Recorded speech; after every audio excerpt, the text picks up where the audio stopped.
Assalamualaikum warahmatullahi wabarakatuh. Bismillahirrahmanirrahim. Alhamdulillahilladzi khalaqas samawati wal ard wa ma bainahuma fi sittati ayyam thumma istawa 'alal 'arsy. Asyhadu an la ilaha illallah wahdahu la syarika lah wa asyhadu anna Muhammadan 'abduhu wa rasuluh. Allahumma salli wa sallim wa barik ala sayyidina Muhammad wa ala alihi wa ashabihi ajma'in. Terima kasih yang berusaha, tuan pengurusi dan seluruh ahli-ahli jawatan kuasa masjid, kepada semua pemimpin-pemimpin masyarakat, pegawai-pegawai masjid, muslimin dan muslimat, mudah-mudahan dirahmati, diberkati oleh Allah Subhanahu wa ta'ala. Di dalam hadis dan ayat yang dibacakan oleh tuan pengurusi tadi menceritakan tentang akhlak Nabi Muhammad sallallahu alaihi wasallam. Kenapa akhlak itu penting? Kenapa yang akhlak ni sangat penting? Subhanallah. Sebab akhlaklah di antara perkara yang dilihat oleh Allah Subhanahu wa ta'ala. Allah Ta'ala sebut dia tak tengok rupa paras kita. Nabi sebut dia tak tengok rupa paras. Innallaha la yanzuru ila suwarikum. Allah tak tengok pada rupa kita ni. Wajhamikum. Dia tak tengok pada rupa kita. Malam ni baju macam-macam. Telekung saja ni macam-macam. Cuba tengok telekung kat so. Macam-macam siti yang dia telekung. Baju Melayu kita macam-macam colour. Tuhan tak tengok pun. Rupa kita Tuhan tak tengok pun. Sebab dia yang buat. Allah yang buat rupa kita, paras kita, jisim kita, badan kita. Yang Allah tengok Husain, dia tengok kepada qulubikum wa a'malikum. Yang dia tengok, yang Allah tengok kata Rasulullah ialah pada hati-hati kita, dan dia tengok kepada amalan kita. Amalan tu salah satunya ialah akhlak.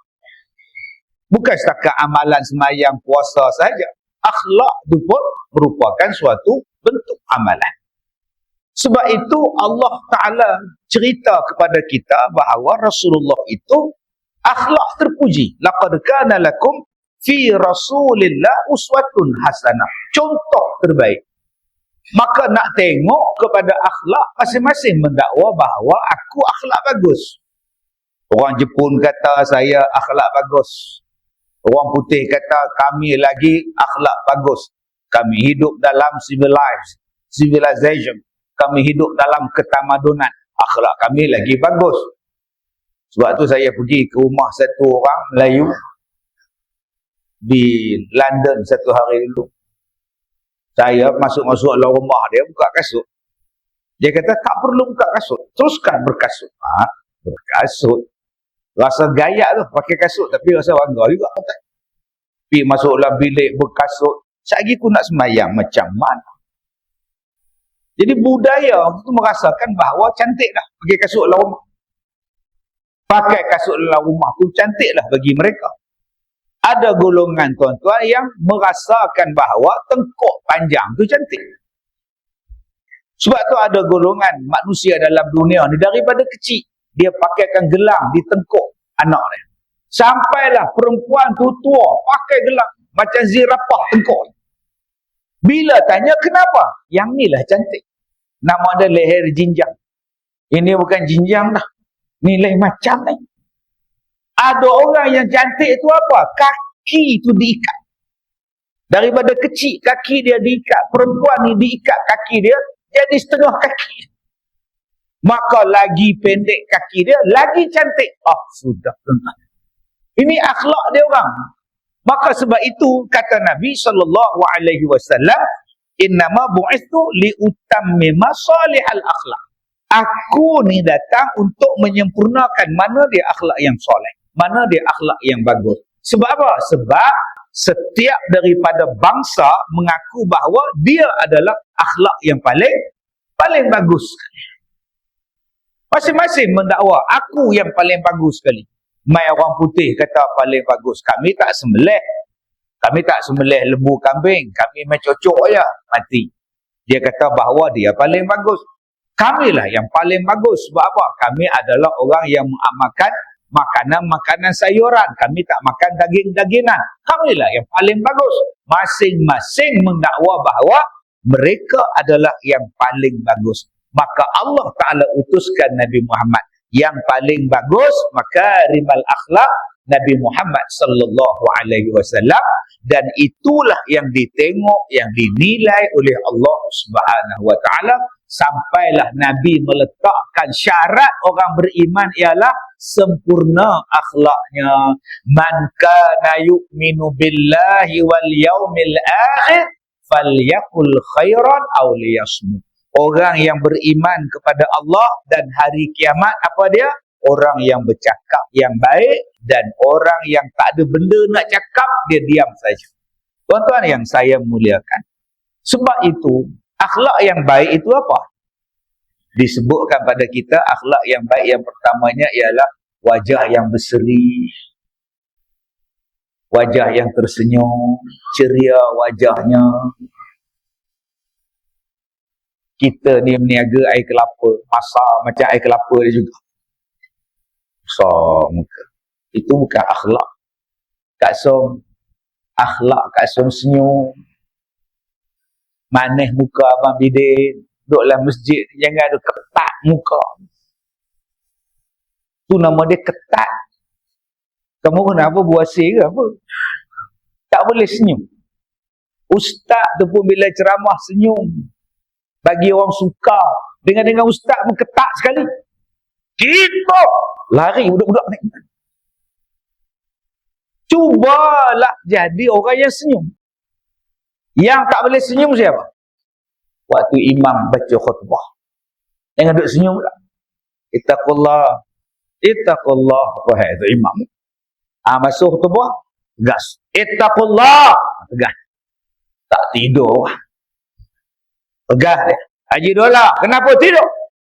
Bangun Haji Dola. Minggu depan sama ada dia tak tidur atau tak datang langsung. Tu je tuan-tuan. Yang mana faham, tak faham tu dah. Nombor dua yang dikatakan akhlak tu apa? Manis tutur katanya. Baik tutur katanya. Tadi manis wajahnya. Berseri wajahnya. Tabassumuka an wajhi akhika laka sadaqah. Memanis muka awak pada orang lain, itu nama dia pahala sedekah. Dapat sedekah Kak So. Tadi kita sembahyang Jumaat, imam cerita hari ni tentang zakat. Hari ni kita dengar khutbah Jumaat, Melaka dicerita tentang kelebihan zakat, kelebihan infak, kelebihan saham akhirat. Alhamdulillah. Ada yang jawab, Ustaz, saya nak saham apa? Duit tak ada. Saya nak berzakat apa, Ustaz? Saya penerima zakat. Macam mana, Ustaz? Kalau awak tak boleh berzakat, kalau awak tak boleh bersedekah dengan wang awak, dengan harta awak, kenapa awak tak boleh bersedekah dengan diri awak? Apa pula? Takkan saya nak masuk diri saya dalam tabung masjid, Ustaz? Astaghfirullahalazim. Maknanya bengong kamu ni, ya Allah. Bersedekahlah dengan diri awak. Apa dia? Senyum. Tak ada duit, nanti tabung jalan, senyum. Sebab tu saya tengok makcik tadi awal-awal dah ketik tabung dah. Berapa ramai yang senyum kat makcik tu kan. Senyum aja, tak ada duit. Ustaz Kazim cakap. Yang kedua yang dikatakan sedekah itu apa? Apabila awak tolong mengangkat barang orang. Opah tadi berat barangnya balik daripada pasar. Kita kata, Pak, mai saya tolong bawakan. Sedekah. Kamu tumpangkan orang naik kenderaan kamu. Tolak dia naik kenderaan. Mari naik kereta saya. Jom kita ke masjid. Itu nama dia sedekah.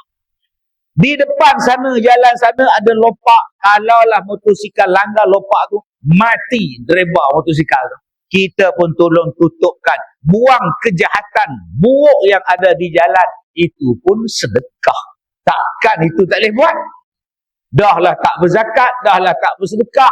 Dia buat pula jahat di jalan. Ini bukan orang beriman, tuan-tuan. Orang beriman, kata Rasulullah, dia cakap yang baik-baik. Kalau tak ada benda nak cakap, dia diam saja.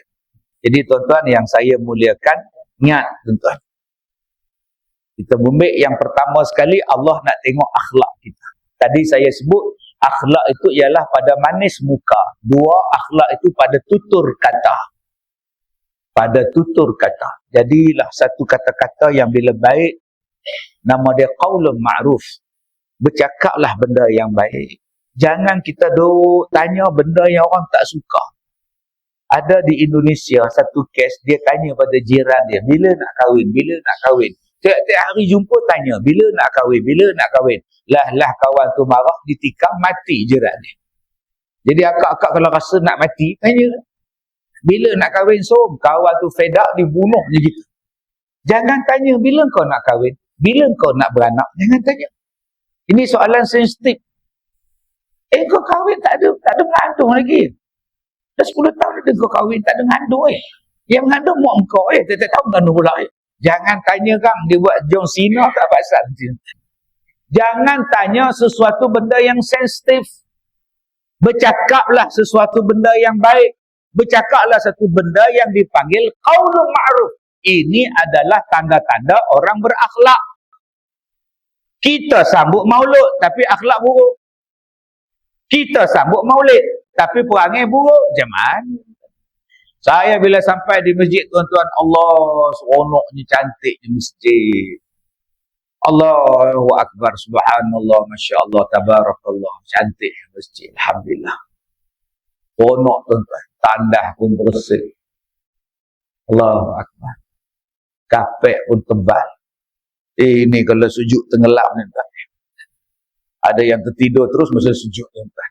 Alhamdulillah.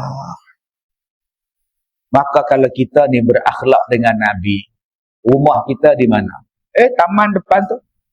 Rumah saya dekat situ Ustaz. Lagi rumah kau di mana? Ni dialah dia. Rumah kita, nama dia masjid. Berapa ramai yang cinta dan ingat pada masjid, sedangkan Nabi jiwanya di masjid. Kalau kita kata kita sayang pada Nabi, inilah rumah dia. Kenapa awak suka ke masjid? Sebab Nabi selalu di masjid. Kenapa awak jarang ke masjid? Tapi awak kata awak cinta pada Nabi. Yang banyak awak sekarang di supermarket, di hypermarket. Segala hypermarket muka dia ada. Habis saja Lotus, Giant. Lepas Giant, Raksasa. Lepas Raksasa, Maidin. Sampai ke Maghrib.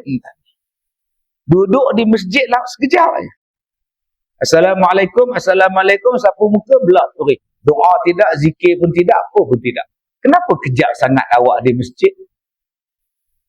Saya ada urusan Ustaz. Nak ke mana? Makan cendol. Kenapa sekejap sangat di masjid? Saya ada urusan Ustaz. Saya nak beratur panjang Ustaz. Beratur buat apa? Saya nak cari kerja antarabangsa. Nanti kalau lambat habis kerja saya. Maknanya jiwa kita belum lagi jiwa yang Rasulullah letakkan dalam dirinya. Rasulullah sampai saja ke Madinah, apa yang dia buat? Masjid. Dia tak cari rumah dia, mana rumah dia. Dia cari dulu masjid nak buat di mana, pergi ke Quba buat masjid, pergi ke Madinah buat masjid. Benda yang pertama sekali ialah masjid. Tuan-tuan, kita sekarang tak perlu lagi buat masjid. Masjid kita dah cantik. Yang kita perlu buat sekarang ialah mengimarahkan masjid.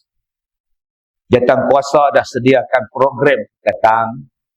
Allah dah sediakan program. Sebelum AJK menyediakan program di masjid, Allah dah sediakan program dah. Bila masa Allah sediakan program Ustaz? Ada, nama dia subuh. Itu program yang ditetapkan 1000 lebih tahun. Nama Zuhur, namanya Asar, namanya Maghrib, namanya Isyak, 5 waktu. Sampai Nabi cakap, siapa-siapa yang mengimarahkan masjid, tiap-tiap waktu dia ada di masjid, orang ini akan duduk di bawah naungan arasy sebab hati dia melekat pada masjid. Mu'allaqatun fil masjid. Orang yang melekat hatinya pada masjid, duduk di bawah arasy pada hari yang tidak ada bumbung di hari kiamat, melainkan naungan arasy daripada Allah. Mudah-mudahan kita dapat ni. Nak dapat arasy, ni dia lah tempat ni. Bayangkan tuan-tuan, sejengkal kepala ni dengan matahari. Bayangkan berbilir manusia penuh sesak di hari kiamat. Nak dipanggil seorang-seorang. Tidak ada naungan melainkan naungan arasy Allah. Pada masa itu orang yang hati dia melekat di masjid. Orang tu ada di situ. Doa mudah-mudahan kita termasuk. Tapi kalau masjid kita boykot. Akhlak apa? Saya Ustaz, selagi mana dia pegang jawatan kuasa masjid, selagi itu saya tak pegang. Saya tak datang masjid. Saya cakap Ustaz, saya cakap terang. Selagi dia pegang masjid, selagi itu saya tak datang masjid. Kenapa yang abang marah sangat? Lantaklah dia pegang masjid. Biarlah dia, abang datang je semayang. Habis semayang balik. Saya tak boleh tengok dia, Ustaz faham? Atau abang datang pula malam ni, datang malam ni sebab Ustaz datang. Kalau Ustaz tak datang, tobat lahum. Saya tak datang Ustaz. Amboi. Akhlak Nabi macam mana ni? Kita disuruh meniru Nabi. Jiwa Nabi ialah masjid. Jom tuan-tuan, saya suka tengok cucu-cucu tuan-tuan, anak-anak tuan-tuan yang baru masuk tadi 3 orang. Dari belakang tu, jalan. Nak ke depan. Didikan apa yang tuan-tuan bagi pada anak tuan-tuan ni? Bayangkan saya dah tengok dia berjalan, langkah. Duduk kat depan. Selalunya budak-budak macam ni, di belakang. Main polis sentri. Berlari, berlompat. Tapi dewan ni tunggu di hadapan. Alhamdulillah. Yang inilah yang kita nak. Jiwanya, hatinya melekat di masjid. Nak bagi dia orang ni terus melekat di masjid tak susah. Bagi dia orang vacuum seorang satu. Beli dekat dia vacuum, okey, kerja kamu vacuum kapet. Dengan air kolak masjid dia vacuum sekali. Keren kolak tu tuan-tuan. Bila mereka rasa diberi tanggungjawab, bila mereka merasakan mereka dihargai, mereka akan datang, malah mereka mengajak kawan-kawan mereka, jom, aku ada vacuum. Sekarang apa yang dia orang boleh pegang? Cuba gitu. Vacuum. Oh, baklah tak boleh pegang. Untuk siap garang. Hai. Wasak ni. Letak balik vacuum tuan. Tengah Tok Siap tu tidur, budak-budak tu vacuum. Tok Siap tu. Ada dalam tong vacuum sekarang. Budak-budak ni tak boleh pegang mikrofon. Kalaulah mereka pegang mikrofon azan Allah tuan-tuan. Bapak dia yang lepak kedai tom yam tu. Rasa macam anak aku tu. Dengan tom yam tu dibawa ke masjid tuan-tuan. Dia makan kat berenda tu tengok anak dia azan. Hanya dengan seorang budak diberi tugas, dia boleh tarik mak dia, tarik bapak dia, opah dia, atuk dia, kawan dia, cikgu dia, satu sekolah dia boleh tarik. Power tak power budak-budak ni tuan-tuan? Power. Tapi masalahnya kita tak nampak kepoweran mereka itu.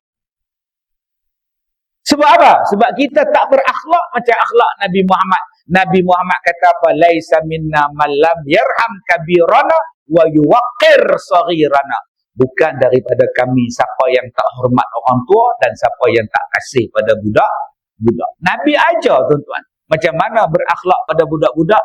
Kasih pada dia orang. Sayang pada dia orang. Baru ni saya pergi sembahyang maghrib. Hujan lebat, berpayung-payung saya ke masjid.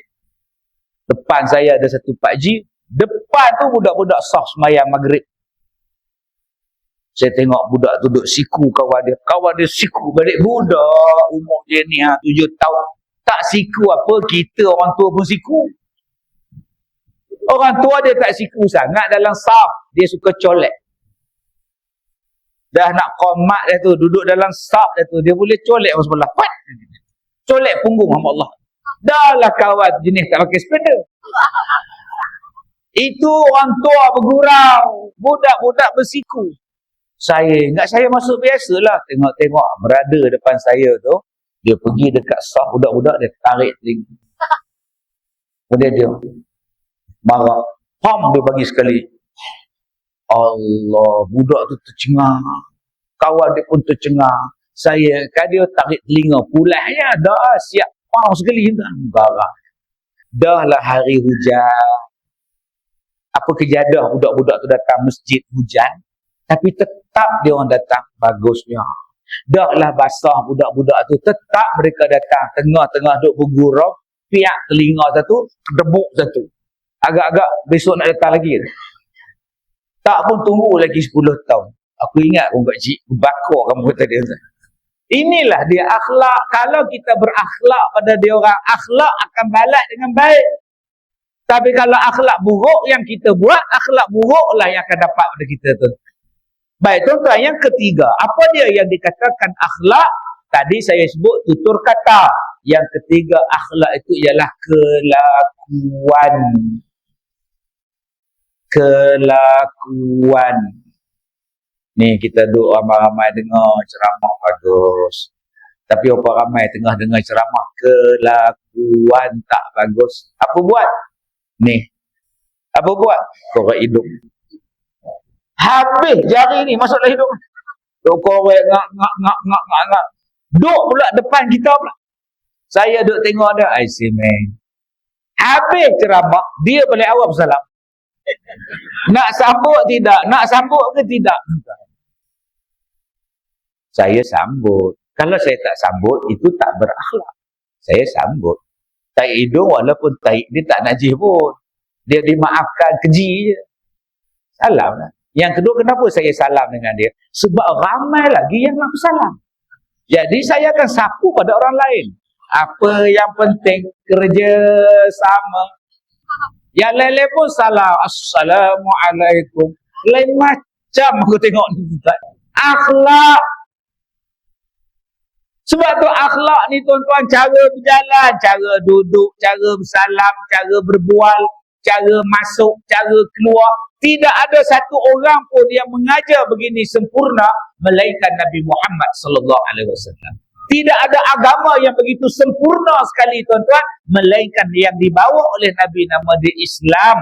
Sebab tu Allah Taala kata masuklah dalam Islam secara keseluruhannya. Tu ayat. Ya ayyuhalladzina amanu dukhulu fis-silmi kaffah wa la tattabi'u khutuwati syaitan innahu lakum aduwwun mubin. Hai orang-orang yang beriman, masuklah kamu dalam Islam seluruhnya dan janganlah kamu turut langkah-langkah syaitan. Sesungguhnya syaitan itu bagi kamu adalah musuh yang terang. Dah 5 tahun dah ditulis kok. Malam ni baru tahu. Oh. Asyik baik Ustaz Ghazim baca. Aku duk menong. Ke kiri, ke kanan, ke depan, ke belakang. Mana satu pangkal, mana satu belah ujung ni. Oi, berat betul nak baca kok ni tuan-tuan. Macam soalan Haji Bakhir pula. Ada satu masailah. Ada sebatang kayu yang sama. Yang mana pangkal, yang mana hujungnya. Oh, susah tuan-tuan. Ya, itu senang kata Piramli. Kita rendam saja. Yang mana tenggelam, itulah yang di bawah. Yang mana timbul, itulah di atas. Betul, Tuan Ujung? Betul. Kita menang oleh yang ketiga, kata dia. Yang tu pula, di mana pangkal, di mana hujung. Seronok saya baca ayat tuan-tuan ni. Apa yang tuan-tuan tulis ni saya seronok ni tuan-tuan. Masya Allah. Ada satu doa yang tuan-tuan nak baca. Waqur Rabbi. Waqur Rabbi dkhilni mudkhala sidqin wa akhrijni mukhraja sidqin waj'alni min ladunka sultanan nasira. Ya Allah, masukkanlah aku ni dengan benar, keluarkan aku juga dengan kebenaran ya Allah. Masuk dalam masjid baca doa tu, sekali keluar dalam masjid pun baca doa. Tuan-tuan yang saya muliakan, ni nama dia akhlak. Sebab tu agama yang paling komplit tuan-tuan, Islam. Masuk dalam tandas pun dia aja. Agama lain tak aja tuan-tuan masuk dalam tandas. Adik-adik oi, masuk dalam tandas. Patutnya bila masuk dalam tandas tak payah tulis apa lah. Tapi hari ni tuan-tuan macam tak ada akhlak lah. Dilarang merokok dalam ini tandas. Orang tu jawab pula, bukan ini tandas, tandas ini. Yang tulis tu umur 70 tahun. Dilarang merokok di dalam ini tandas. Yang datang pula budak 15 tahun. Bukan ini tandas. Tandas inilah. Betulkan yang biasa, biasakan yang betul. Lama-lama tuan-tuan bergaduh di dalam tandas. Saling menconteng. Tak kira lah tandas ini ke ini tandas, janji fahamlah bodoh. Siapa yang bodoh? Engkau ke bodoh? Main kawan dia pula, engkau SPM berapa? Astagfirullahaladzim. Lama-lama yang masuk dalam tandas tu tak berak tuan-tuan. Menconteng saja. Sepatutnya tak payah cerita dah. Bila siap buat pantun lagi. Siap buat pantun lagi. Masya Allah. Lepas pam, lepas jirus, lepas pakai harap jirus. Macam-macam tulis. Suara serak, suara sirus, lepas berak, harap jirus. Sampai nak jirus pun kena ajar. Astaghfirullahalazim. Kalaulah kita berakhlak dengan akhlak Islam, sebelum kita keluar daripada tandas, kita pastikan bahawa orang lain masuk akan jadi bersih, selesa. Malah kita buka pintu, kita tengok orang dah beratur. Next. Sila, kosong. Ini tidak. Bila dia buka pintu, dia ngendap dulu. Teng, teng, teng. Tak ada orang, baru dia keluar. Pasal apa? Pasal dia tak faham. Kemudian dia nyorok dekat pintu besar, dia ngendap. Mangsa seterusnya. Engkau ni tak berakhlak. Berapa ramai yang duduk dalam tandas, duduk cakap. Hello? Hello? Orang sebelah jawab. Ya. Aku tak cakap dengan kau, aku cakap dengan isteri aku lah. Dalam tandas menyembang. Mana akhlak kita, tuan-tuan? Sebab tu saya datang, saya tengok masjid, tuan-tuan. Allah bersih. Alhamdulillah. Saya keluar je tandas, tuan-tuan. Budak-budak ni dekat 20 orang. Patut. Gini, Zalah. Nasib baik dia orang tak nak ambil gambar. Sebab ada orang yang bila saya keluar dari tandas, Ustaz ambil gambar. Dalam tandas tak apa, Ustaz. Dalam tandas di belakang tulis. Akhlak kita. Tuan-tuan masuk dalam masjid, berapa ramai yang tak selesa dengan kita. Cuba tuan-tuan cium ketiak tuan-tuan sekarang. Perit ke, masam ke, asam ke, bau asam, ketiak siapa? Busuk, lalalalalalalalala. Ada orang yang angkat takbir tu, Allah. Yang sebelah pengsan pula. Sebab tu Nabi suruh pakai minyak wangi. Apa kegemaran Rasulullah? At-ta'atur, memakai minyak wangi.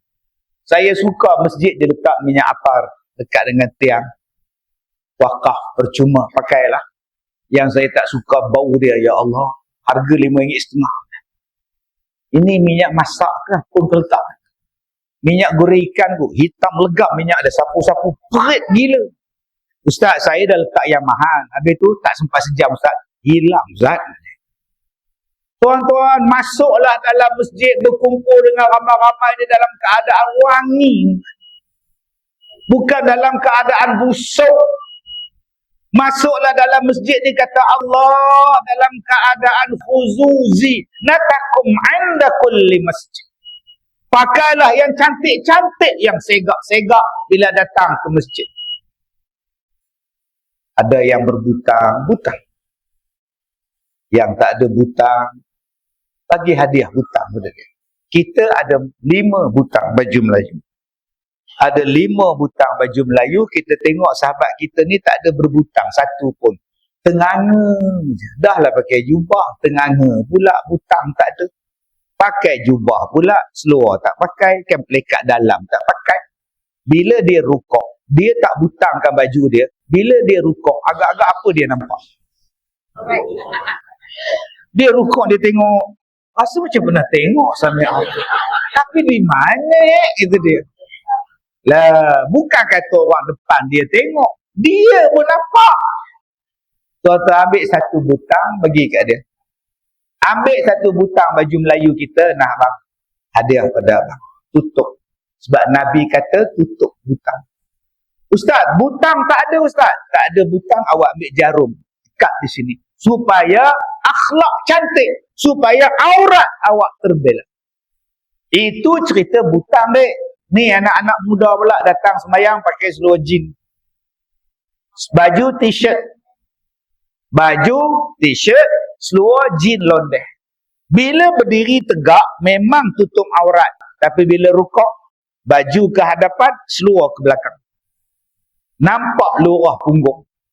Kena budak baru masuk masjid, bawa dia pula ais batu pula. Dia ambil air batu tu bubuh dengan lerah. Wah, terkejut sama Allah. Astaghfirullah.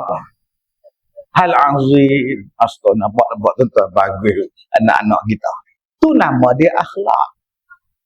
Ada orang yang bila duduk dalam saf masjid, saf ni, Dia masih belum berakhlak. Dia lupa yang sekarang dia nak menghadap Allah. Dia bergurau-gurau dalam saf. Allah nak tengok sembahyang ni. Tiba-tiba kita duduk bergurau dalam saf. Langsung tidak ada akhlak dengan Tuhan. Sayang tuan-tuan. Tu Allah Ta'ala sebut tu. Inna solata tanha anil fahsya. Allah Ta'ala sebut ista'inu bis sabri was solah. Besarnya sembahyang tuan-tuan. Jadi nombor 3, apa dia akhlak? Akhlak ialah kelakuan kita. Cara kita cakap, cara kita duduk. Yang keempat, yang dikatakan akhlak itu apa?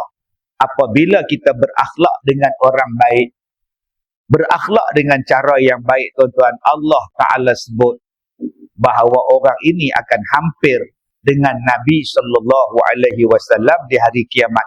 Inna min yaikum allati wa aqrabikum minni majlisan yaumal qiyamah ahasinukum akhlaqan.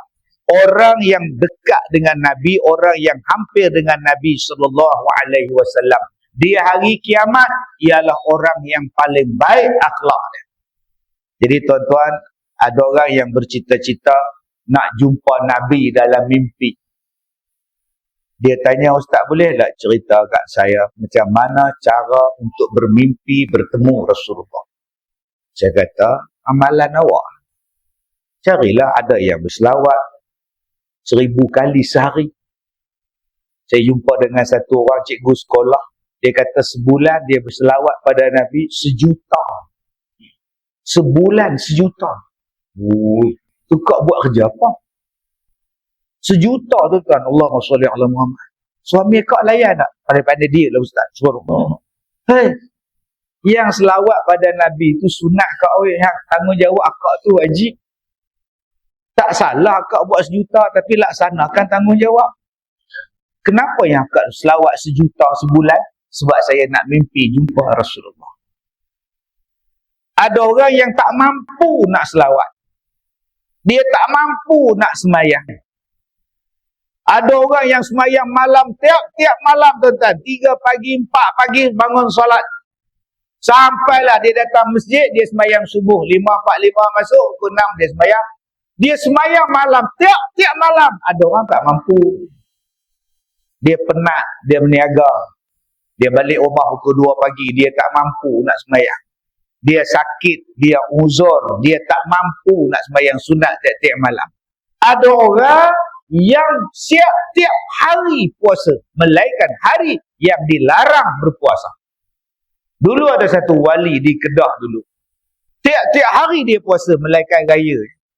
30 tahun tuan-tuan dia puasa. Kita pula tiap-tiap hari tak puasa. Ini parah dia tuan-tuan. Bulan Ramadan pun kita mentah kedarah.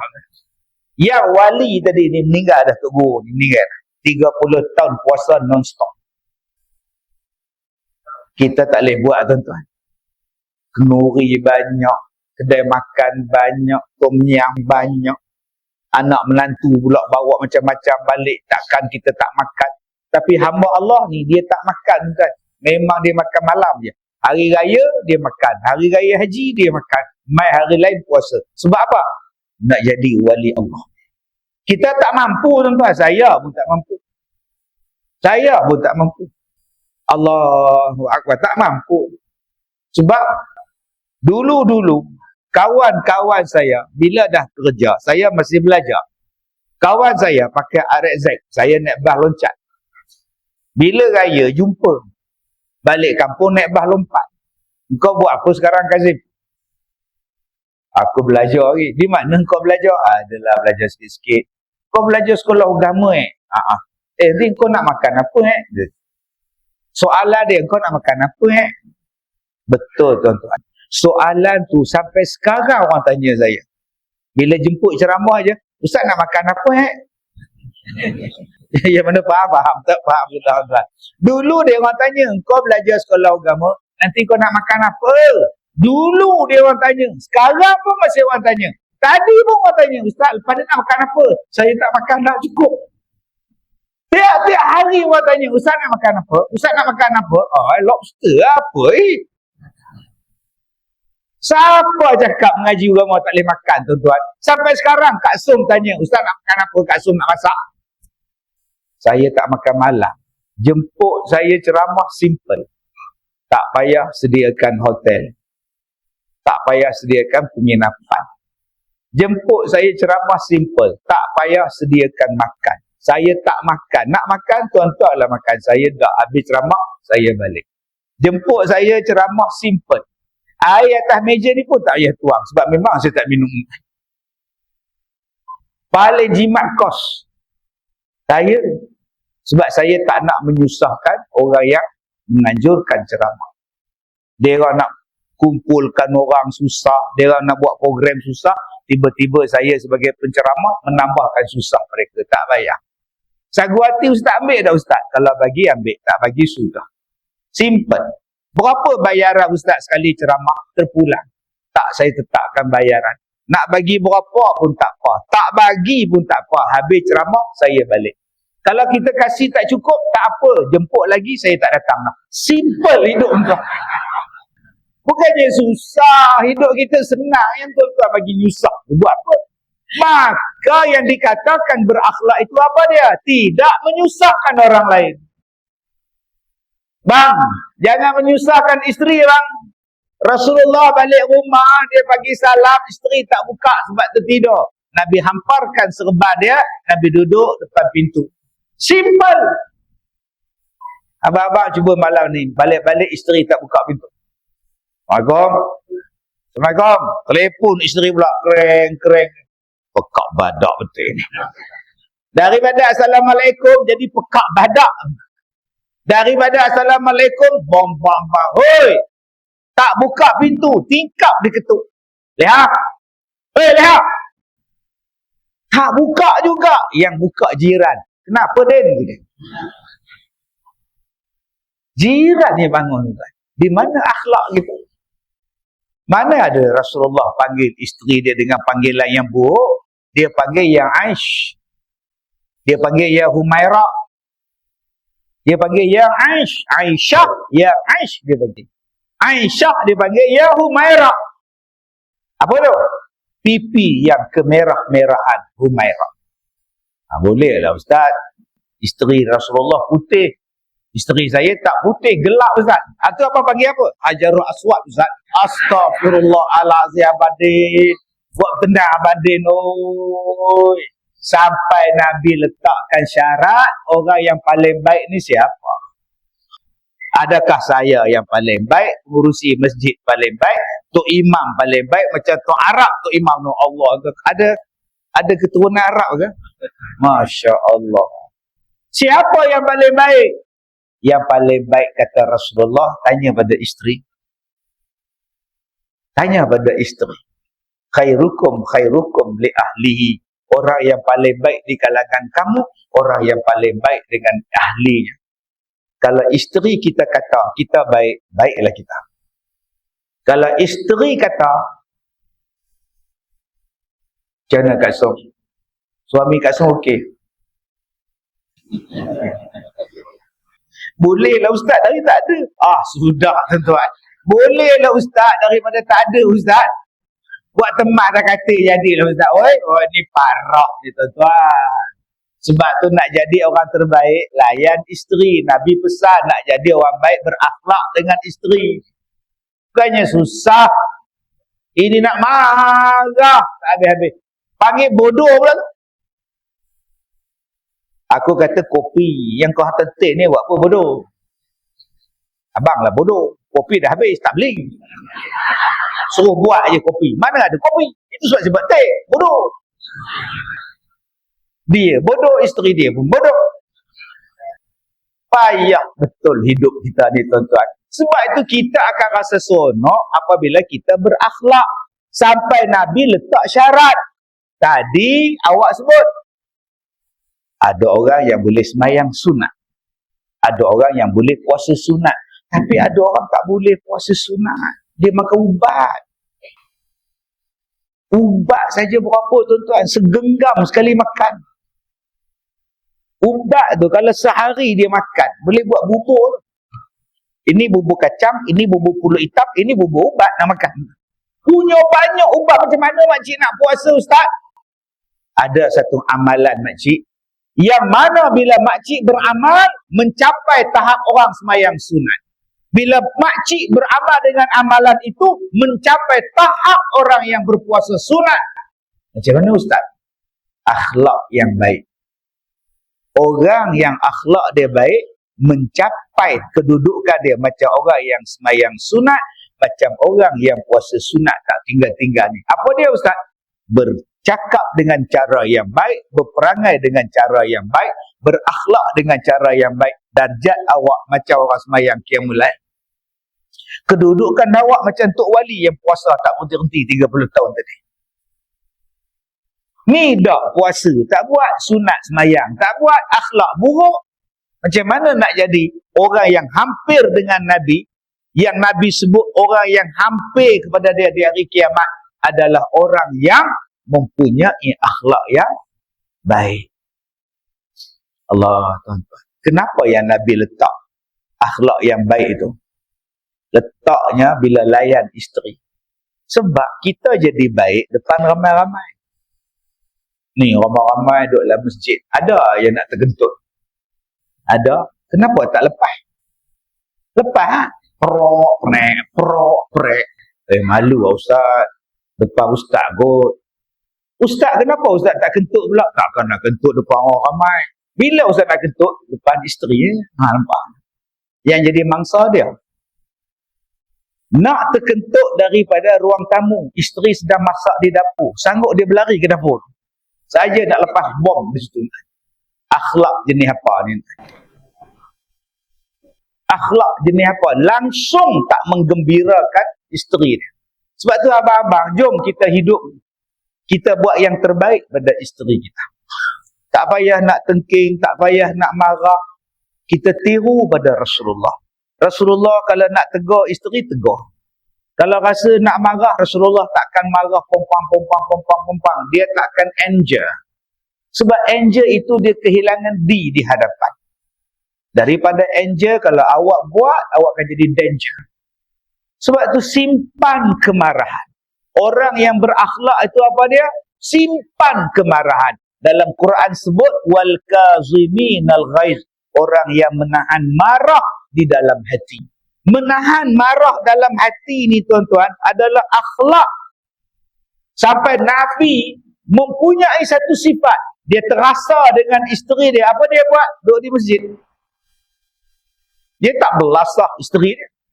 Tak tengking pun, tak bagi bodoh pun, tak bagi haram jadah pun, celaka pun. Dia tak buat sidang akhbar pun. Isteri saya, suami saya tak buat tuan-tuan.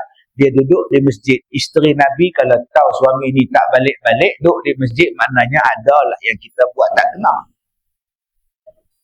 Sebab tu abang, jom kita berperangai macam perangai Rasulullah. Apa dia? Rasulullah dia tak marah.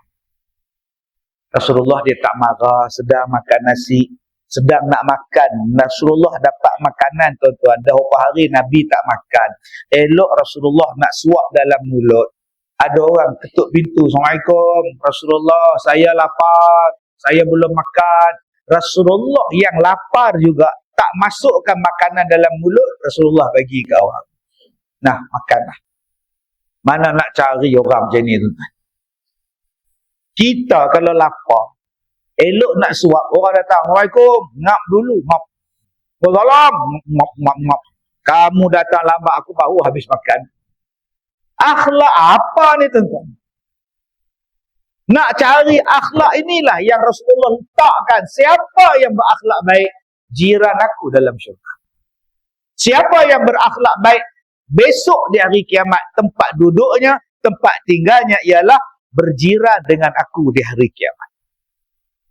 Sampai Nabi SAW sebut, ma min syai'in asqalu fi mizan al-mu'min yaumal qiyamah min husnil khuluq. Orang yang paling berat timbangannya di hari kiamat ialah orang yang paling baik akhlaknya. Orang yang paling asqalu fi mizan, asqal, paling berat timbangannya pada hari kiamat, pada timbangan mizan, ialah orang yang dipanggil sebagai husnul khuluq, orang yang paling baik akhlaknya.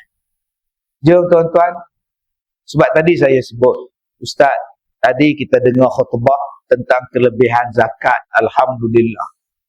Tuan-tuan yang bayar zakat ni tak tahulah pahala tuan-tuan banyak. Terima kasihlah pada pejabat zakat, majlis agama dan sebagainya yang menguruskan zakat kita. Dapat pahala kita. Kenapa tuan-tuan saya sebut tuan-tuan dapat pahala besar? Baik, saya buat contoh. Macam mana bentuk pahala bersedekah, pahala berwakaf, pahala berinfak, pahala berzakat. Panjang pahala dia. Yang dipanggil sebagai pahala berpanjangan. Baik. Saya ni orang miskin.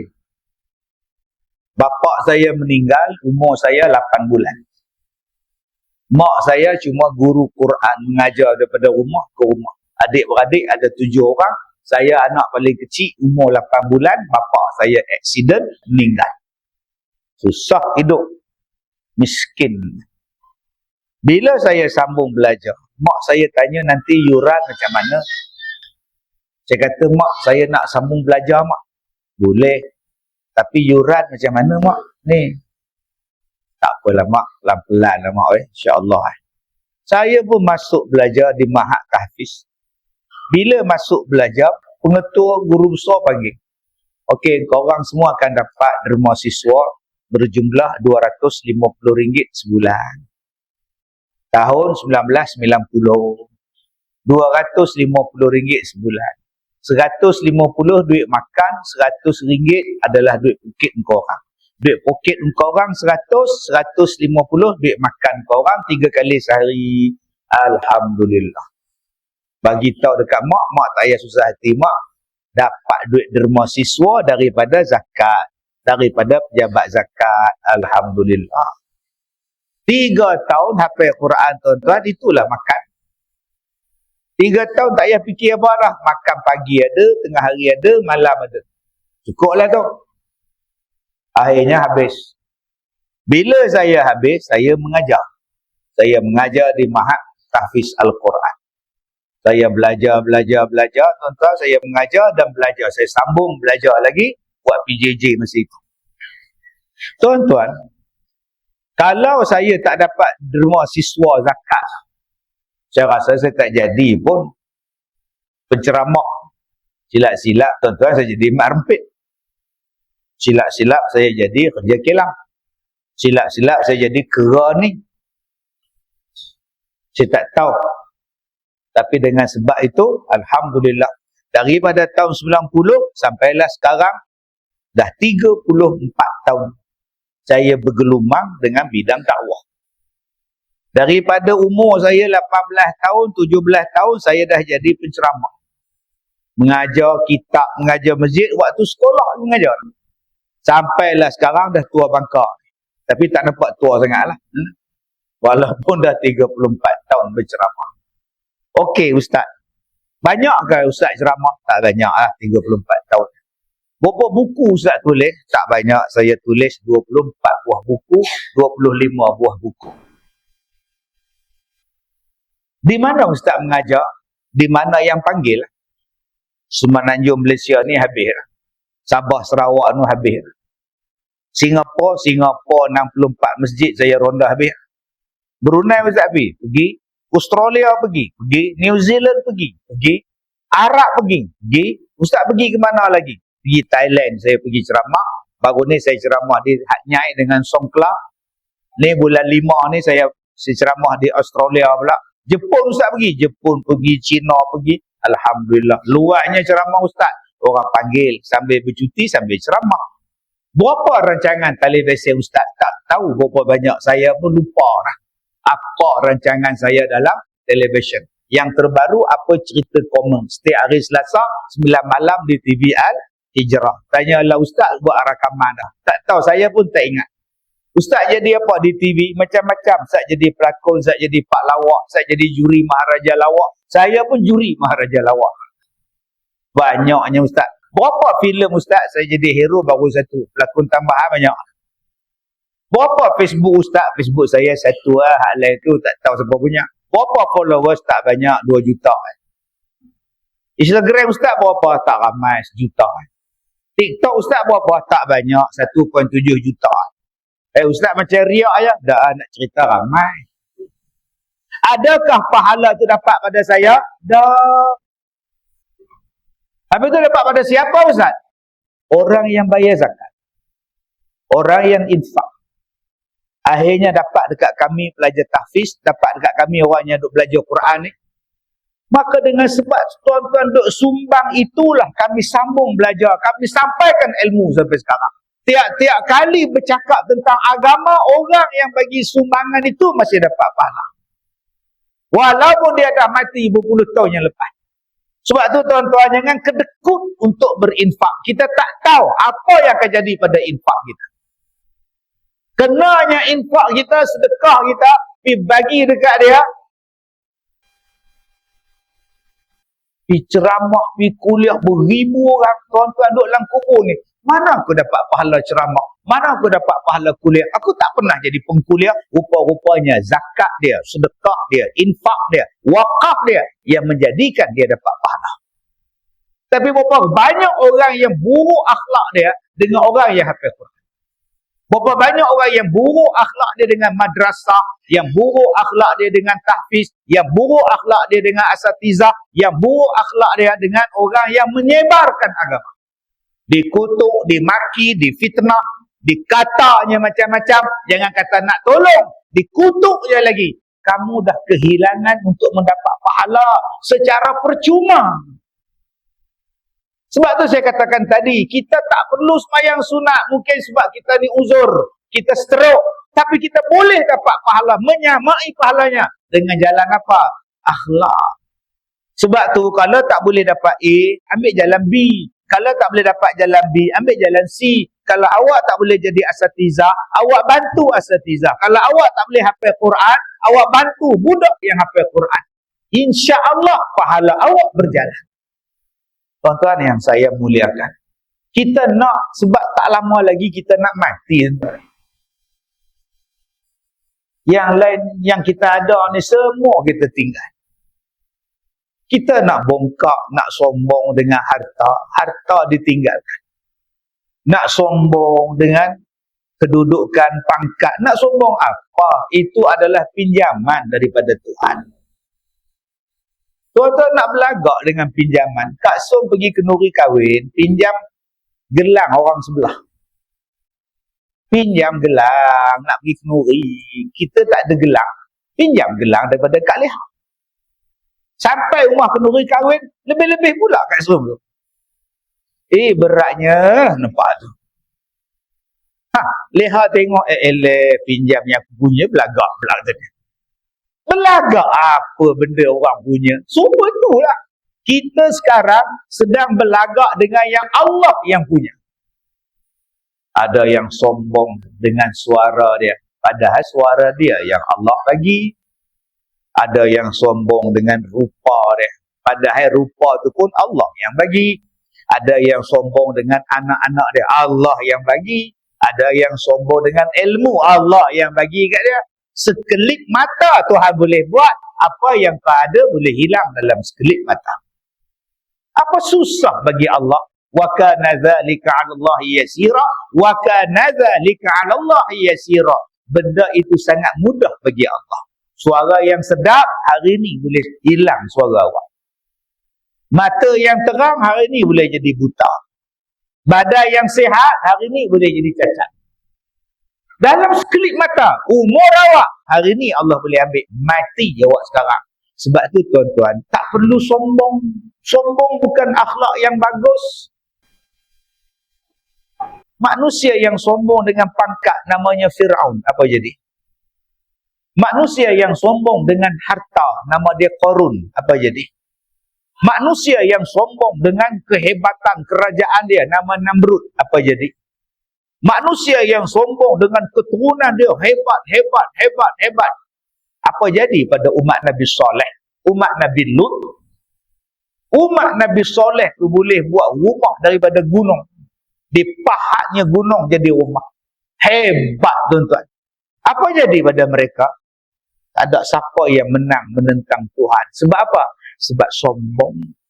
Jadi tuan-tuan, jom kita jadi orang yang berakhlak, rendah diri. Ustaz, sombong tu apa Ustaz? Sombong ialah menolak kebenaran. Sombong tu apa? Menolak kebenaran. Tu imam jadi imam, makmum tegur, imam takbiratul ihram imam tak betul. Saya dah imam 40 tahun, tak ada siapa tegur pun. Kamu baru balik pada sekolah Arab, sibuk tegur aku. Salah, mam. Yang semayang dengan saya Ustaz Kazim tahu. Kazim pun tak tegur saya. Sudah. Memanglah Kazim tak tegur sebab dia suruh Kazim jadi imam. Patutnya dia jadi imam supaya si Kazim di belakang, Kazim boleh tegur. Ini tidak. Bila Ustaz datang, Ustaz ambil berkat. Berkat apa? Kau kena kahwin. Pergi. Berkat. Kau ingat kena kahwin, dapat berkat. Kau jadi imam. Ustaz tu duduk di belakang. Tak betul. Ustaz tu tegur. Bila kita tolak Ustaz jadi imam, kita tak jadi imam, selama-lama kita rasa kita betul. Sebab kita tak jadi imam depan orang. Patutnya kita jadi imam. Lepas-lepas kita jadi imam, kita tanya, Tuan, macam mana bacaan semayang saya tadi, Tuan? Betul ke? Salah ke? InsyaAllah betul lah tu. Tanya balik. Jangan habis-habis semayang macam Mekah lah. Itu pula dia tanya makmum. Dia tiru bacaan Mekah, tuan-tuan. Alhamdulillahi Rabbil Alamin Ar-Rahmanir Rahim. Duduklah bila imam tu terlupa tutup mikrofon. Macam Sudaisi tak kata. Apa salah awak? Allahu Akbar. Usalli fardhu isya' wa imaman. Allahu Akbar. Mana salahnya Ustaz? Betul lah. Maknanya awak tak perasan lagi. Dia bukan Allah, dia Allah. Allahu Akbar. Allahu Akbar. Apa itu kopi O? Kopi O, Nescafe O. Ini bukan Allah, bukan Allah. Aduh. Sikit punya hal. Macam saya betul tak Ustaz? Dengar, silakan tu Haji. Allah. Kan? Allah. Lagi tak betul Haji. Pun salah. Pun salah melampau Ustaz ni sebab Abang Haji panjangkan Mana boleh panjang? Allah. Pendek bang. Allah yang panjang bang. Macam ni Ustaz. Allahu Akbar. Lagi salah bang. Kenapa pula semuanya salah? Ustaz seorang lah betul. Abang panjangkan bar. Mana boleh bar tu panjang bang. Allahu Akbar. Pendek bang. Macam saya pula Ustaz. Silakan, saya nak dengar. Allah. Dah hilang setengah pula dah. Kemana pula setengah lagi tu bang? Ada yang langsung tak bunyi. Langsung tak bunyi.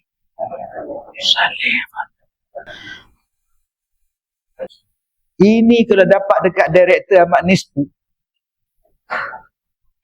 Cakap. Dia boleh kata apa dengan tanglong dia. Cakapnya bodoh.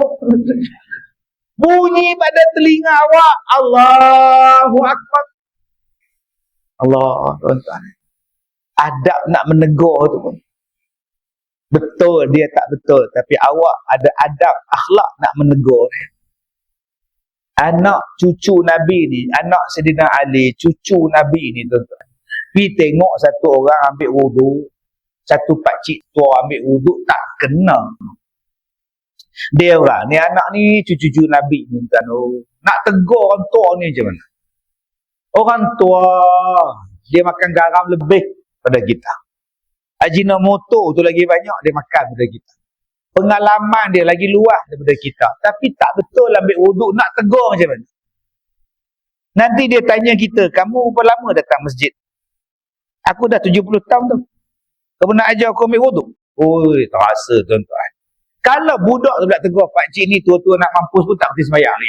Lagi mendalam pula tuan-tuan, ke dalam pula budak tu kan. Akhirnya apa dia buat? Pakcik, boleh tak tengok kami ambil wuduk, siapa di kalangan kami yang paling betul ambil wuduknya? Pakcik terus jadi juri kejap. Itulah cara dia. Maka cucu Nabi ni ambil wuduk, pakcik tu tengok. Okey, betul. Kamu pula ambil wuduk semua, betul, cantik. Dua-dua betul. Jadi yang tak betulnya siapa? Akulah yang tak betul.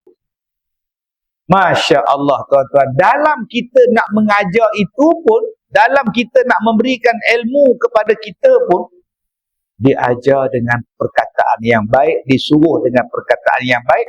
Sebab Nabi SAW sebut, wa innallaha yubghidul fahish al-badhi. Allah Ta'ala ni tak suka kepada orang yang buruk kelakuan dia dan buruk tutur kata dia. Kalau saya berceramah, betul, apa yang saya cakap tu betul, tetapi tak ada akhlak, tak ada siapa suka. Tak ada siapa suka. Tuan-tuan datang sini ni, macam-macam benda. Ada yang datang parking belakang jauh sana. Ada yang datang sini, ya Allah, tersepak pula tiang ke tunggul ke depan. Aduh, sambil duduk dengar ceramah, kenapa som? Tersepak tunggul. Celaka betul tuan-tuan. Ada yang datang di sini tuan-tuan, yang tertinggal beg. Tertinggal beg di tempat wuduk. Pergi balik dah tak ada. Ada yang datang sini tuan-tuan, sakit gaut. Saya dah ceramah ni tuan-tuan. Dah sejam dah tuan. Dah sejam dah, Sin. Ustaz ceramah dah sejam dah, Sin. Terasa tak, Sin? Terasa tak sejam? Tak, memang tak terasa. Bukan dia bercakap. Yang terasa saya, tuan-tuan. Tuan-tuan sini duduk bersila ni lenguh. Saya boleh duduk atas kerusi, apa susah? Kerusi saya dapat, meja saya dapat, kipas kat belakang bang. Memang saya boleh ceramah 2 jam pun. Bersila lagi atas kerusi. Tapi abang-abang ni kena gaul. Nak lunjuk kaki depan sekali pula. Hajar pula. Nak menyandak, tak dapat tiang. Orang lain dah cop. Payah tuan-tuan. Saya sebagai seorang penceramah, seorang guru, seorang pendakwah, saya kena hormat tuan-tuan. Memahami masalah tuan-tuan. Tiba-tiba tuan-tuan datang, bawa anak, bawa cucu, bawa motor, bawa macam-macam. Masalah di luar banyak, macam-macam masalah di luar. Tiba-tiba tuan-tuan dengar ceramah daripada penceramah yang bermasalah. Agak-agak tuan-tuan dapat tu tenang ke tidak? Penceramah tu bermasalah. Bodoh, celaka, babi, haram jadah. Sentiasa di mulut dia. Apa yang boleh dapat daripada ceramah? Ceramah dia maki. Boleh dapat apa? Nabi tak suka, Allah tak suka. Alangkah bagusnya kalau kita berakhlak di dalam dakwah. Saya cakap dengan satu ustaz dalam satu forum. Dia ni, saya duk ceramah, dia baru beranak. Bila dah tua-tua ni sepentas dengan saya, dia punya garang lah ceramah. Pompang, garangnya. Orang hak jenis tak boleh dengar, panas telinga nipis ni balik. Saya tunduk je tuan. Bila sampai giliran saya bagi orang suka balik supaya tak nak orang balik. Mai dekat dia balik, rosak pula orang. Aduh tuan-tuan. Bila dia bercakap, orang pakat berbuat, orang pakat keluar masjid. Saat lagi bila saya bercakap, orang masuk balik, kejap keluar, kejap masuk, kejap keluar, kejap masuk. Habis ceramah, masuk bilik belakang Syekh. Ente jangan garang sangat. Tak boleh Ustaz, kita kena bagi Ustaz. Betul. Tapi dengar cakap orang tua. Saya pernah muda macam ente. Saya ni pernah muda macam awak.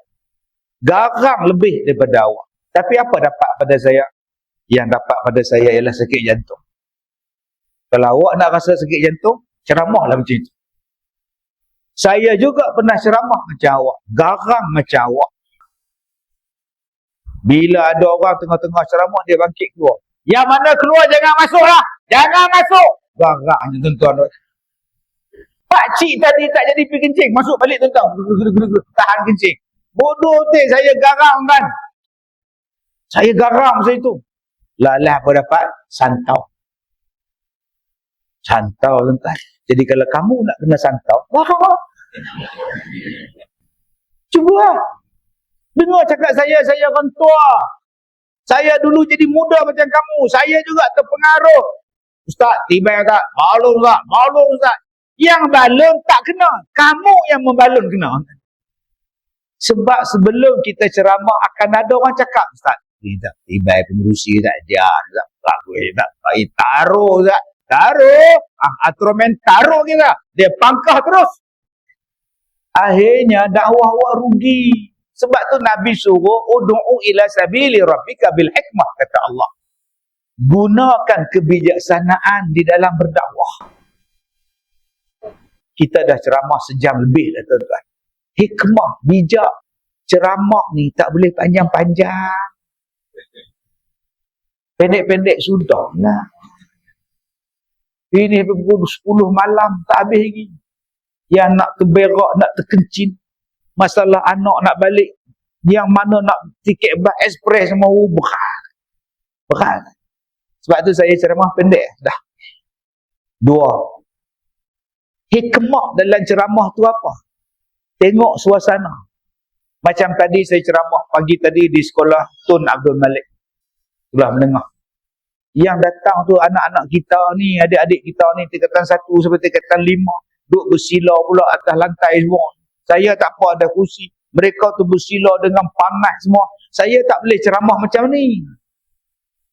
Tak boleh cerita detail. Rasulullah merupakan seorang susuk lelaki. Tidur tu. Saya tak boleh ceramah dengan slow. Marilah kita menghormati. Dia nak kata apa tu? Dia nak kata apa tu? Ibu bapa lamanya nak habis. Saya dengan budak-budak tadi kena saya menyanyi dengan dia orang. Panggil hak mana yang paling cakap banyak, engkau main depan. Kena bergerak banyak tuan-tuan. Itu hikmah. Bila pergi ke tadika, baru kena menyanyi. Satu-satu, saya sayang Allah. Jom adik-adik. Satu-satu. Bila datang masjid macam ini, jangan buat macam itu. Tok Imam, agak Tok Imam. Tak pasal-pasal Tok Imam nyanyi apa, hai pula tuan-tuan. Oh, inilah nama dia hikmah, kebijaksanaan. Jangan kita ni menjadi satu benda, menjadi satu orang yang Allah benci di hari kiamat. Siapa dia?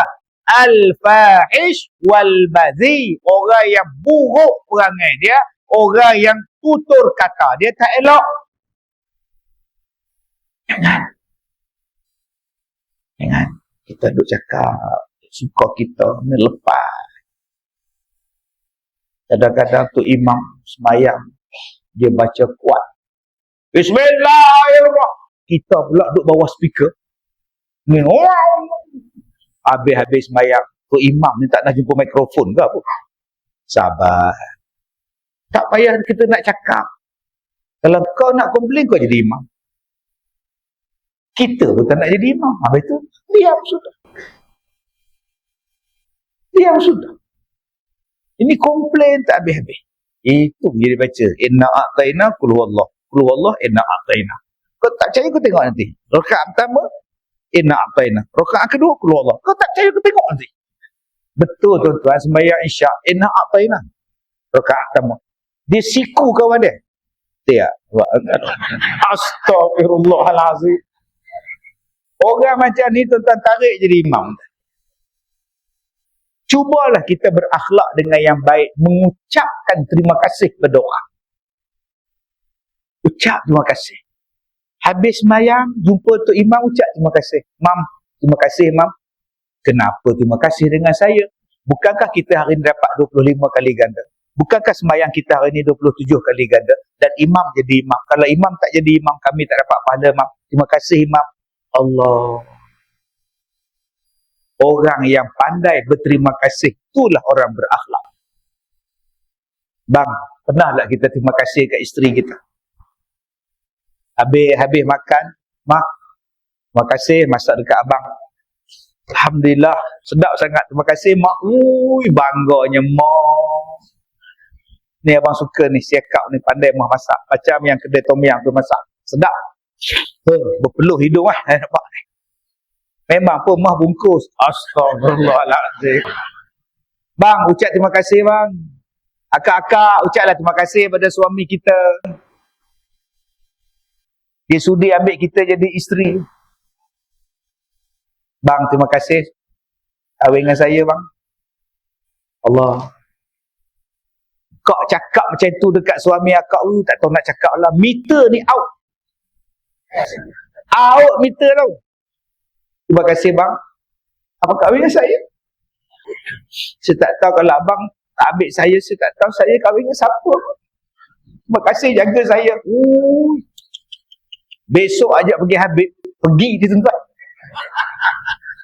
Pernah dah kita ucap terima kasih? Satu perkataan yang sangat mudah. Terima kasih. Susah Ustaz. Sebut syukran. Syukran. Susah Ustaz. Sebut jazakallahu khairan. Susah Ustaz. Sebut thank you. Thank you pun susah. Thanks. Kalau yang tu pun susah, belasah lah apa benda pun. Takkan tak boleh sebut terima kasih. Bang, kreatifkah dalam terima kasih?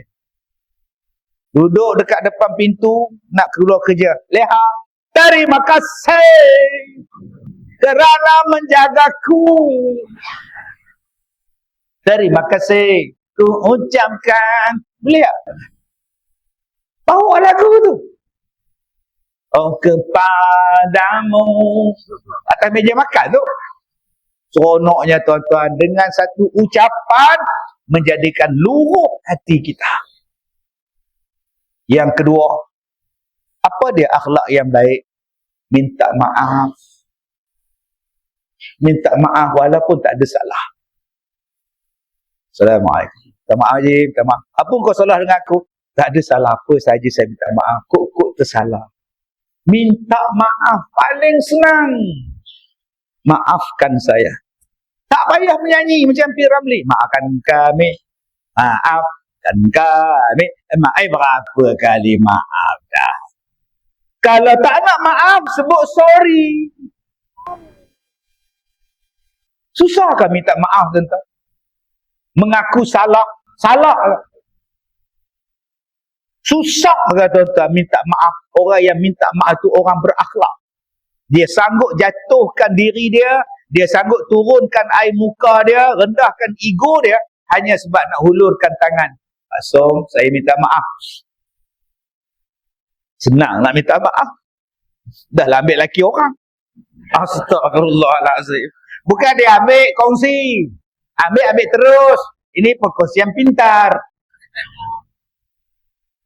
Kan Nabi cakap bagi salam. Kan Nabi cakap maafkan. Kan Nabi cakap orang yang baik ini orang yang bagi salam. Ifsya'us salam, ifsya'us salam, ifsya'us salam. Sampaikan salam, sampaikan salam. Sekarang Kak Sun dengan Kak Leha boleh salam? Boleh. Sebab tak ada kes. Kak Sun dengan Kak Nak boleh bersalam? Boleh. Tak ada kes. Abang Bidin dengan Haji Dollah boleh bersalam? Boleh. Bagi salam boleh? Boleh. Sebab tak ada kes. Cuba ada kes. Pergi pasar malam, jumpa skandal suami. Mak. Tu mak. Betina tu mak. Mana? Tu. Yang jual pembalik tu mak. Patutlah bapa kamu tak balik-balik. La ilaha illallah. Ada Kak So pergi jumpa peniaga pembalik. Assalamualaikum. Siapa nak berniaga? Okey ke? Obat lahum tak ada. Tengok pun tidak. Haram jadah. Silap-silap dibakarnya gerai apa balik Allah. Mana akhlak kita? Kita hanya boleh bagi salam pada orang yang kita kenal. Kita hanya boleh bersalam dengan orang yang baik dengan kita. Dengan orang yang buat jahat dengan kita, maaf pun tidak. Dia tuan-tuan nak jadi akhlak yang baik. Orang tu datang minta maaf. Saya dah nak habis ceramah, baru dia orang masuk tuan. Dia orang sini ingat ceramah lepas isyak ke apa tuan? Ceramah lepas maghrib dek. Dah nak habis baru dia orang sampai lah. Dia orang nak menuju ke hadapan ni, kameraman tu tak bagi sebab ganggu punya lintas langsung kita tuan-tuan. Masya Allah, hebatlah anak-anak muda tuan-tuan. Perkataan mudah yang kita jarang buat ialah minta maaf, I'm sorry. Yang paling senang kita sebut apa dia? WhatsApp guys. WhatsApp guys. Ya adik-adik, jumpa mak minta maaf, jumpa ayah minta maaf, jumpa cikgu minta maaf, akak-akak jumpa suami minta maaf. Tiap malam, bang maafkan saya. Habis sembahyang je cium tangan suami, maafkan abang. Abang pun apa salahnya mak minta maaf pada isteri, cium tangan isteri, bukannya salah. Asyik kita suruh tangan, cium. Kenapa abang-abang bila bersalam cium tangan isteri? Maafkan abang Leha. Allah. Bang, ya mak Leha maafkan abang. Lama dah bang. Sebesar mana pun kesalahan abang Leha maafkan. Seronoknya tuan-tuan. Tiap-tiap kali sembahyang subuh, Leha maafkan. Eloklah Leha. Sebenarnya abang kahwin 2 dah 3 tahun. Kamu dah maaf tu, alhamdulillah. Kena simbah cuka pula laki dia nikah tuan-tuan. Nombor 3, kalau nak minta tolong pada orang, gunakanlah bahasa tolong. Bukannya susah pun untuk akhlak. Abang, gas dah habis. Tolong tukar yang baru. Bang, beras dah habis. Tolong beli beras. Tolong. Tu akhlak. Tak nak sebut tolong. Please. Abang, towel, please. Bukannya susah. Abang, beras habis. Buta ke apa? Aduh, gagaknya. Bang, suruh isteri masak, please. Lihat, abang beli udang. Masak lemak, okey? Seronoknya. Seronok tuan-tuan. Ini letak campak aja atas meja. Tu udang, masak. Nak masak apa bang? Pada-pada kau lah tanya aku pasal. Bodoh lagi ya Allah. Kan aku siap awak macam udang kan? Jom abang, gunakan perkataan tolong. Tak susah untuk sebut maaf. Tak susah untuk sebut terima kasih. Tak susah untuk sebut tolong. Jangan asyik arah aja. Walaupun kita ada kuasa. Kau buat kejap. Tak, minta tolong sekejap. Tolong buat. Dengan perkataan ini tuan-tuan, mereka akan lembut dengan kita. Tuan-tuan cakap pada anak tuan-tuan, Dek, tolong mak kejap. Buat apa mak? Abang, tolong saya kejap. Buat apa Leha? Leha, tolong abang kejap. Tolong apa abang? Tolong sign je. Dia berat ni. Yang mana faham, tak faham sudah tuan-tuan. Baik. Semalam saya forum perdana di Ipoh. Jadi cuaca hujan lebat. Penganjur dah susah hati dah. Saya kata tak payah susah hati. Takut air naik ustaz. Tak apa. Naik pun rezeki Allah. Hujan pun rezeki Allah. Tapi bacalah doa. Mudah-mudahan cuaca elok. Mudah-mudahan hujan berhenti. Jadi kita sekarang ni ada negeri yang dilanda banjir. Hujannya tak berhenti. Jadi tuan-tuan ambil doa ni. Baca. Saya pun minta dia baca. Baca. Tak sampai 3-4 minit berhentilah. Dengan izin Allah. Jadi tuan-tuan baca doa ni, mudah-mudahan kalau hujan lebat tak berhenti, Allah berikan cuaca yang baik kepada kita. Baik, ikut saya baca. Bismillahirrahmanirrahim. Allahumma hawalaina wala alaina. Mai adik-adik yang depan ustaz ni, mai berdiri semua. Menghadap ke arah uncle-uncle. Mai, bangun. Bangun, ustaz nak suruh baca doa ni. Bangunlah, mai. Zul Arifin, mai depan. Okay, Syafiq Kai, mai depan. Bangun. Oh, ni bagus ni. Mari. Bangun. Bukannya ustaz suruh buat apa. Ni yang baru masuk tadi, 4-5 orang tu. Mai. Dia orang tu silat tarikh, tuan-tuan. Datang isyak pula dah. Okey, menghadap ke arah ibu, menghadap ke arah ayah kita, atuk kita. Bangun. Okey, tuan-tuan lagi sekali. Bismillahirrahmanirrahim. Bismillahirrahmanirrahim. Allahumma. Allahumma. 3 kali ulang. 1, 2, mula. Allahumma. Allahumma. Allahumma. Hawalaina. Hawalaina. 3 kali ulang. Hawalaina. Hawalaina. Hawalaina. Ulang balik pada awal. Allahumma. Allahumma. Hawa. Hawalaina. Okey. Wala alaina. Wala alaina. 3 kali. Wala alaina. Lagi. Wala alaina. Lagi. Wala Baik. Semua sekali. Allahumma. Serentak. Allahumma. Hawalaina. Wala alaina. Baik. Serentak dengan saya. 1, 2, mula. Allahumma. Hawalaina.